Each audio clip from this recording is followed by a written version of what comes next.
On voyait que les Américains devaient marcher sur leur fierté et leurs principes. Une liberté de penser.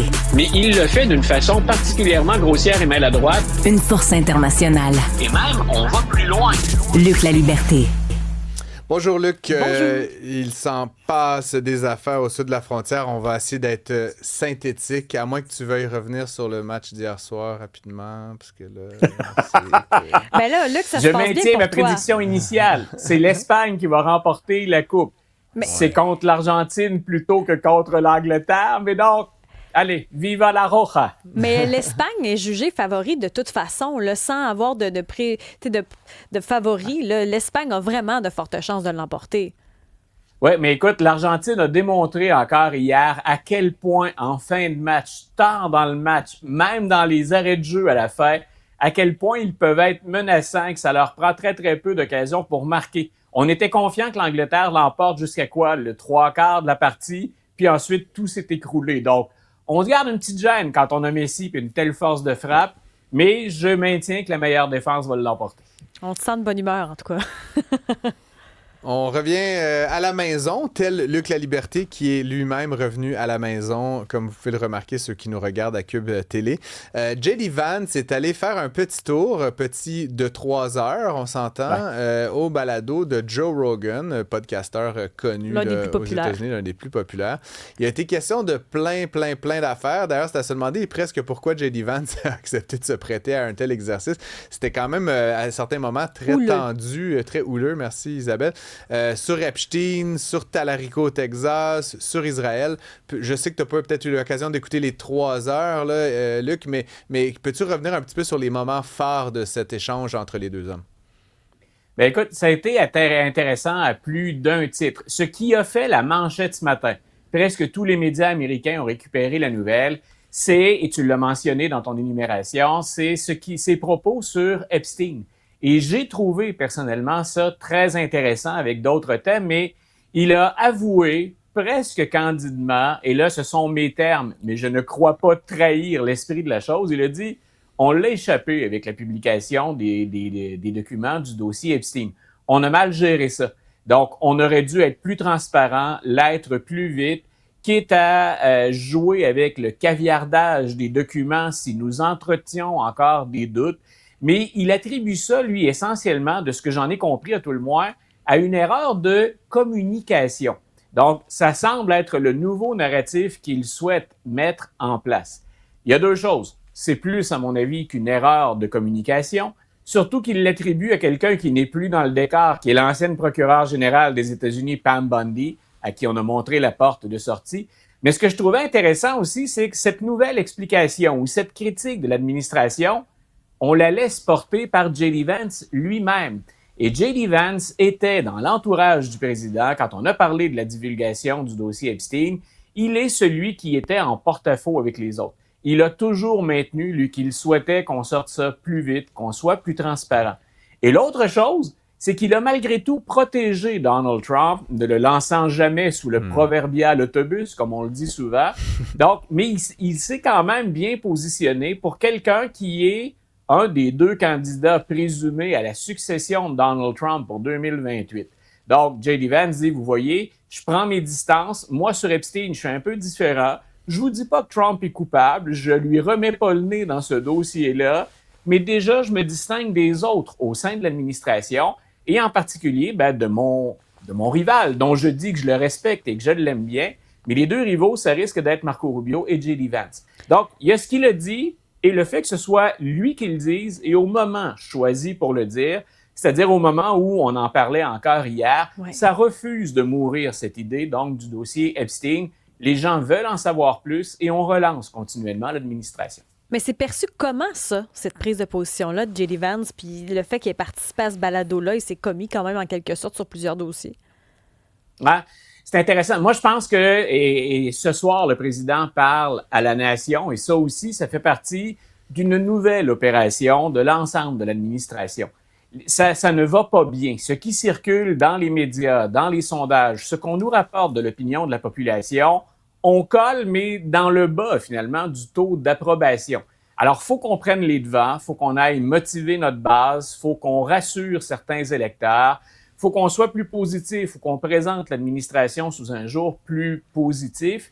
C'est ce que je pense va tenter de faire le président ce soir avec, entre autres, il va nous parler de fraude électorale. Donc, il deviendra le grand protecteur donc, du système et le dénonciateur des fraudes. Je mets tout ça entre guillemets. Mais il va aussi tenter, bien sûr, de nous présenter fort probablement l'Iran sous un autre jour.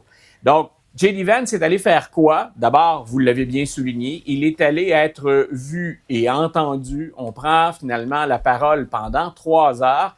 Et c'est aussi intéressant le reste de l'entrevue que ce que je viens de dire sur le dossier Epstein. Et quand je dis qu'il est allé chercher la base électorale, c'est intéressant de l'entendre. Francis et moi, on échangeait là-dessus plus tôt aujourd'hui. C'est intéressant de l'entendre, par exemple, sur les 10 commandements à l'école. Ce dossier-là, à mon avis, était réglé depuis un moment, ou en tout cas, c'était plus caché, on en parlait moins ouvertement. Parce qu'aux États-Unis, dans la Constitution, d'abord, c'est une république laïque, c'était très clair quand on a développé le système, et on protège aussi la tolérance religieuse, c'est dans le document constitutionnel. Et J.D. Vance nous ramène, lui, maintenant à l'école, une école publique, une école qui est ouverte à tous et à toutes, aux 10 commandements qui pourraient maintenant être enseignés et être présents dans les écoles. Et Rogan de dire qu'il est d'accord avec James Talarico, qui est alors que Rogan est plutôt, dans ma tête, un républicain modéré. Plus près des républicains. D'aller dire, moi, j'endosse ce que dit le démocrate au Texas à ce sujet-là, c'est un peu provocateur, là, en présence du vice-président J.D. Vance. Non, Effectivement, et c'est là où je dis, on en profite pour aller dire ce qu'on a envie de dire. Mais ce qui est intéressant ces temps-ci avec la présence de Joe Rogan, c'est que Joe Rogan est revenu sur beaucoup de ses positions et sur son appui à l'endroit de l'administration Trump, sur des questions comme le dossier Epstein, par exemple. Donc, Joe Rogan, qui a été à la fin de la campagne électorale contre Kamala Harris, quelqu'un qui n'a pas hésité à appuyer Donald Trump ou à appuyer en tout cas plusieurs des dossiers portés par les républicains, il est devenu beaucoup plus critique. Il ne condamne pas Trump sur toute la ligne, mais il a regretté certaines informations qu'il a partagées, pensant que l'administration était de bonne foi, ou encore que l'administration s'est révisée, qu'on n'appuie pas maintenant ce que fait l'administration. Mais ça n'empêche pas que J.D. Vance, pendant ce temps-là, est entendu par beaucoup de gens, entre autres par une base électorale qui repose beaucoup sur une droite dite morale ou religieuse. Mais là, il est allé dire à ces gens-là, vous voyez qu'on est toujours là pour vous. On est là pour vous et on voudrait ramener les 10 amendements dans les classes d'école. Mais donc, J.D. Vance prépare la suite des choses. L'après-mandat de Donald Trump. Là. Ça, c'est pas propre à l'administration Trump. C'est qu'est-ce qu'on fait avec un président qui, lentement mais sûrement, devient un lame duck, c'est-à-dire qui approche des 2 dernières années d'un dernier mandat. Kamala Harris a dû composer avec ça pendant un moment. Il faut ne pas le trahir, il faut être loyal, assez fidèle, mais en même temps, il faut se démarquer.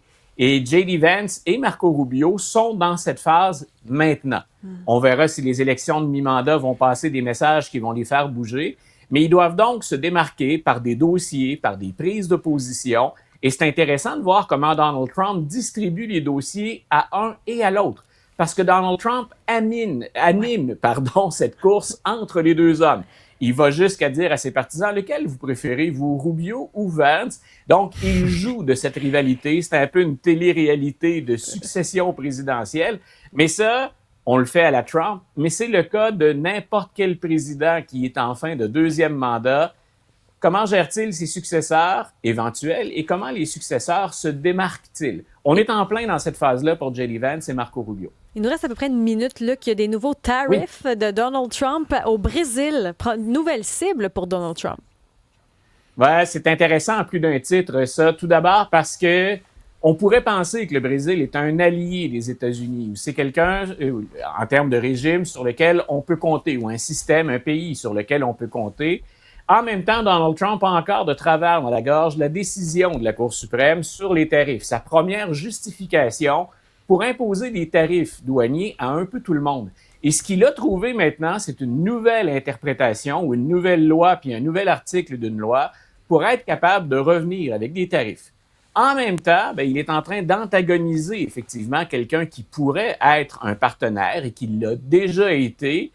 Mais ça, il faut inscrire cette décision-là dans la politique de sécurité nationale des États-Unis, ce qu'on a résumé à la Monroe Doctrine, ou à la doctrine Monroe, Donald Trump, récupération de la doctrine de Monroe, le président du 19e siècle. Mais en gros, ça se résumait à une formule qui est l'Amérique aux Américains. Donc, on pourrait expliquer plus longuement, mais ce que ça veut dire, c'est que l'Amérique est devenue la chasse gardée des États-Unis. On le voit avec Cuba, on l'a vu avec le Venezuela. Le Canada, au plan économique, se fait imposer ou se fait tasser, donc, dans un certain nombre de dossiers. Regardons l'ensemble des partenaires. Le Mexique n'y échappe pas. Donc, il faut voir cette décision des tarifs sous ces deux angles-là, à mon humble avis. J'ai pas aimé être battu par la Cour suprême ou défait à la Cour suprême, et je reviens avec des tarifs, mais en utilisant un autre stratagème. Et 2, l'Amérique, c'est les États-Unis. Et le Brésil va devoir s'y habituer. 25 J'aimerais quand même peut-être juste préciser, parce que je n'ai parlé brièvement ce matin à l'émission d'Alexandre Dubé, mais les exportations du Brésil vers les États-Unis, c'est 1,5% du PIB du pays. Fait que oui, c'est plate, mais je trouve quand même que Donald Trump, il se fait un ennemi potentiellement important dans la région pour pas grand-chose. Je veux dire, c'est sûr qu'il y a quelques entreprises brésiliennes qui vont être fâchées, là, mais à la fin, se faire détester de tout un peuple pour ramasser une poignée de change, c'est quand même un petit peu particulier là, comme stratégie. Il y a une chose que j'aime beaucoup dans ce que tu soulignes, et c'est propre à beaucoup de décisions de Donald Trump, en économie, en diplomatie, au plan militaire, c'est que Donald Trump, il va toujours pour le gain à court terme. Il veut gagner, puis il veut gagner dans l'immédiat. Puis on renégociera éventuellement. Moi, ce que je déplore, si je me mets dans la peau d'un Américain et que mon président joue un jeu comme ça, c'est l'absence de stratégie à moyen et à long terme. Et ce qu'on fait, si on prend l'ensemble des secteurs et des données, c'est que le America Great ou America First, c'est souvent, ce n'est pas la première fois qu'on le dit, America Alone. Et on risque d'antagoniser, mais d'isoler les États-Unis. Et il y aura un prix éventuellement à payer pour ça. Peut-être que Donald Trump ne sera plus président, mais pour les États-Unis, ce n'est pas, je pense, une politique ou une stratégie qui est enviable. En tout cas, ce soir, Donald Trump s'adresse à la nation. On écoute ça avec intérêt, puis on t'écoute demain pour le compte-rendu, l'analyse de cette émission spéciale à LCN ce soir. Merci beaucoup, Luc. Merci. À demain.